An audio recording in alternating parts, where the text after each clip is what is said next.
Assalamualaikum warahmatullahi wabarakatuh. Pada pagi hari ini kita akan mereview beberapa kasus yang memang tidak ada keterkaitannya sama lain ya. Berdasarkan dari Satreskrim Polres Kapuas, kemudian juga dari Polsek Selang dan Polsek Kapuas Timur. Yang pertama, kasus yang akan saya rilis yaitu penanganan tindak pidana korupsi pada pengelola dana desa di Desa Kaburan, Kecamatan Pasar Pelawak, Kabupaten Kapuas. Itu anggaran tahun 2017 sampai dengan tahun 2019. Ya. Tersangkanya yaitu saudara TA, ya, laki-laki, pekerjaan swasta, kepala desa Kaburan, periode 2015 sampai 2021, alamat desa Kaburan. Modusnya itu tersangka pada saat menjabat kepala desa Kaburan 2015-2021 diduga telah melakukan penyimpangan terhadap pengelolaan dana desa yang dialokasikan untuk pembangunan desa Kaburan sehingga mengakibatkan kerugian negara sebesar Rp975.140.390. Jadi ini sudah dilakukan penghitungan kerugian negara oleh BPKP ya. Pasal yang disangkakan yaitu pasal 2 ayat 1 atau pasal 3 junto pasal 18 Undang-Undang Nomor 31 tahun 1999 junto Undang-Undang Nomor 20 tahun 2001 tentang pemberantasan tindak pidana korupsi dengan ancaman pidana penjara paling lama pidana penjara seumur hidup atau paling singkat 4 tahun dan paling lama 20 tahun serta denda paling sedikit Rp200 juta dan paling banyak Rp1 miliar. Jadi barang bukti yang disita oleh penyidik ya, ada di sini bisa dilihat untuk anggaran desa berupa dokumen-dokumen ya. Kemudian juga kita sudah memeriksa dari BPKP ya, dan beberapa saksi-saksi sehingga penyidik dapat menyimpulkan untuk kepala desa Kaburan berinisial PA ya, jadi tersangka, statusnya sudah dinaikkan menjadi penyidikan dan sudah dilakukan penahanan ya. Kemudian yang kedua, laporan tindak pidana pencurian sepeda motor yaitu dilakukan oleh tersangka AS bin S ya, umur 27 tahun wira swasta, alamat Lodong Ramba, Sakat Tamiang, Kapuas Barat. Jadi kronologisnya yang bersangkutan kami menerima laporan pada Senin 6 Juni sekitar jam 2 di depan rumah Jalan Durian, Pulau Telo Baru. Jadi modus yang bersangkutan ini mencuri sepeda motor dengan cara mendorong. Jadi sepeda motor yang akan dicurinya, jadi yang bersangkutan ini melakukan jalan-jalan ya, jalan-jalan melihat situasi dan ada yang sepeda motor yang terparkir kemudian dilakukan didorong sampai di tempat yang aman ya. Kemudian dilakukanlah penyalaan sepeda motor itu dengan cara dibuat hubungan arus pendek, dikorsletkan sehingga sepeda motor itu bisa menyala kemudian dibawa lagi. Dari hasil pengembangan polisi ya, anggota kita ternyata yang bersangkutan melakukan beberapa pencurian lain ya, sejumlah 8 TKP yaitu ada di Kapuas ya, di Jalan Jepang, kemudian di Desa Tapen, Kapuas Tengah, di Jalan Jepang dari Kecamatan Selat ya, kemudian di Danau Pantau, Kecamatan Lipat, kemudian Pulau Telo, Kapuas di Selat ya, kemudian Desa Kalibulan, Kapuas Tengah, Hijau. Kemudian ada juga yang menarik ini ada 2 TKP lain yang di wilayah di luar wilayah Kabupaten Kapuas, yaitu di wilayah hukum Palangkaraya di Pahan Seberang. Yang bersangkutan kita kenakan pasal 362 awal pidana dengan penjara selamanya 5 tahun. Namun demikian dalam prosesnya nanti akan kita lihat apakah akan dikenakan dari petunjuk jaksa akan dikenakan 363 dengan pemberatannya atau mungkin bagaimana ya. Ini sementara ini masih berjalan proses penyidikannya. Berikutnya yang ketiga, tindak pidana penadahan ya, atau pertolongan jahat sesuai dengan pasal 480 KUHP Jadi aja tersangka kita yang di sini yaitu menampung hasil curian.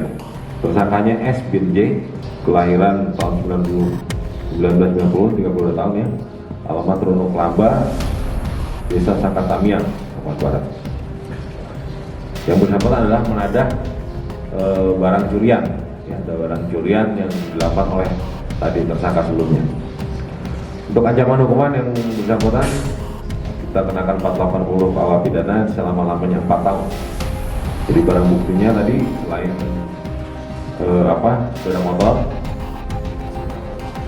sepeda motornya ada di ruang reskrim, nanti bisa diambil gambarnya ya. Di sana ada 8 unit, kemudian juga ada BPKB, kemudian ada sejumlah kabel-kabel yang masih melekat ya, yang hasil pembobolan kendaraan motor tersebut. Berikutnya yang ketiga, yaitu kasus tindak pidana penganiayaan berat. Ini yang agak menarik kemarin karena sempat heboh di media sosial, yaitu tersangkanya AN bin N, umur 37 tahun, pekerjaannya petani, jalan olah, dan 2 Desa Bersama Makmur, Kecamatan Batang. Ya. Untuk korban yaitu Putu Sudiana bin Wayan Putu, berusia 34 tahun, ya. Alamatnya di Bersama Makmur, Tabu. Jadi modus yang dilakukan oleh tersangka yaitu tersangka menembak korban secara beruntun menggunakan senjata air gun.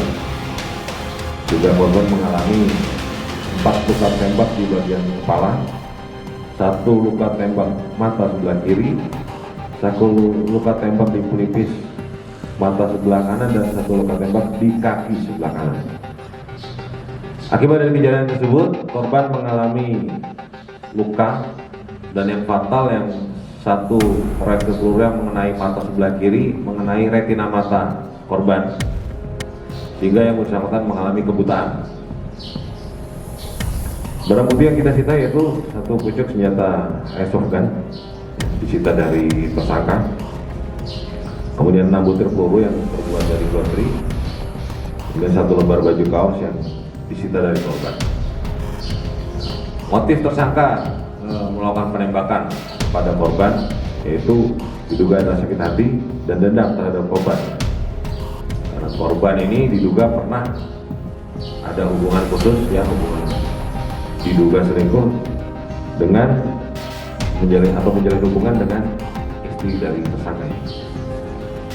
Pasal yang kita sangkakan kepada tersangka yaitu 354 KUH pidana, barang siapa dengan sengaja melukai berat orang lain dengan diancam dengan pidana penjara paling lama 8 tahun.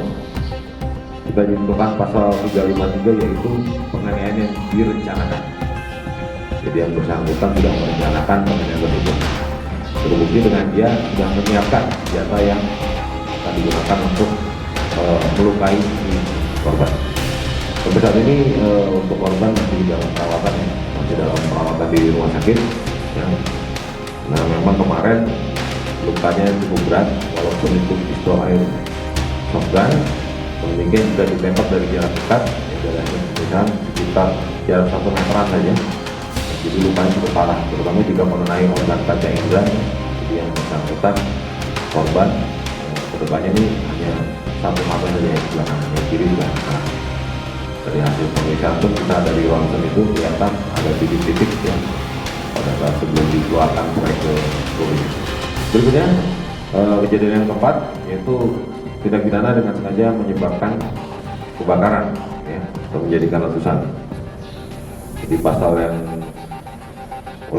tersangka yaitu MA alias A bin S.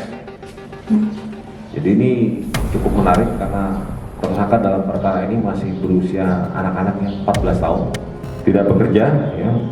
Alamatnya di Handel Kediri, Anjir Serapat Timur, Kabupaten Timur. Jadi modus operandinya tersangka membakar gedung sekolah, ya, Madrasah Ibtidaiyah Al Asar dengan cara mengambil kertas tisu yang ada di dalam ruang guru, kemudian meremas-remasnya dan memasukkan 1 buah korek api di dalamnya, kemudian tersangka membakar kertas dan tisu tersebut. Setelah itu meninggalkan lokasi kejadian. Tersangka berupaya melakukan pembakaran sebanyak 3 kali. Pertama pada tanggal 11 Juli 2022, yang kedua tanggal 14 Juli, dan yang terakhir hari Rabu malam Kamis tanggal 7 September. Ini yang malam ini yang hanya terbakar. Jadi hasil pemeriksaan yang kita lakukan, jadi tersangka melakukan pembakaran motifnya adalah karena kecewa dan kesal, berarti dikeluarkan oleh pihak sekolah. Jadi untuk tersangka ini anak-anak yang diduga yang mengalami apa ya, yang juga bohong ya keluarganya, yang menyebabkan yang bersangkutan ini karena orang tuanya cerai, kemudian yang bersangkutan ini sudah bergaul dengan lingkungan yang bukan lingkungan anak-anak lagi, lingkungan anak-anak. Tidak adalah yang dari si tersangka ini untuk melakukan pembakaran tersebut. Barang bukti di situ itu satu buah kantong plastik abu arang di satu bakaran, kemudian satu buah gembok serta engkel. Jadi yang bersangkutan menjebol ruangan itu, dan satu buah linggis, kemudian satu buah perekam yang mesin. Dalam hal ini karena tersangka ini masih di bawah umur, jadi kita tidak lakukan penahanan, ya. Melainkan tersangka ini kita wajib lapor. Nanti di dalam prosesnya ada juga proses koordinasi dengan Bapas dari pemasyarakatan, ya, untuk proses hukum selanjutnya. Tapi tetap proses hukum kita laksanakan, mungkin tersangka kita tidak lakukan penahanan. Nanti jika di dalam prosesnya akan dilakukan proses diversi ataupun yang lain, yaitu nanti tergantung kewenangan dari hakim, ya. Kemudian itu aja saya kira yang dapat saya sampaikan pada press release pagi hari ini, ya. Ini ada 4 kasus berbeda. Kayak memang ada kasus-kasus seperti tadi ya, curanmor, kemudian penganiayaan ya pada masyarakat khususnya di wilayah Kota Kapuas. Jangan ragu-ragu untuk segera melapor kepada aparat kepolisian terdekat, sehingga kita bisa langsung melakukan penindakan, ya, sehingga tetap terjaga keamanan dan ketertiban masyarakat di wilayah Kota Kapuas.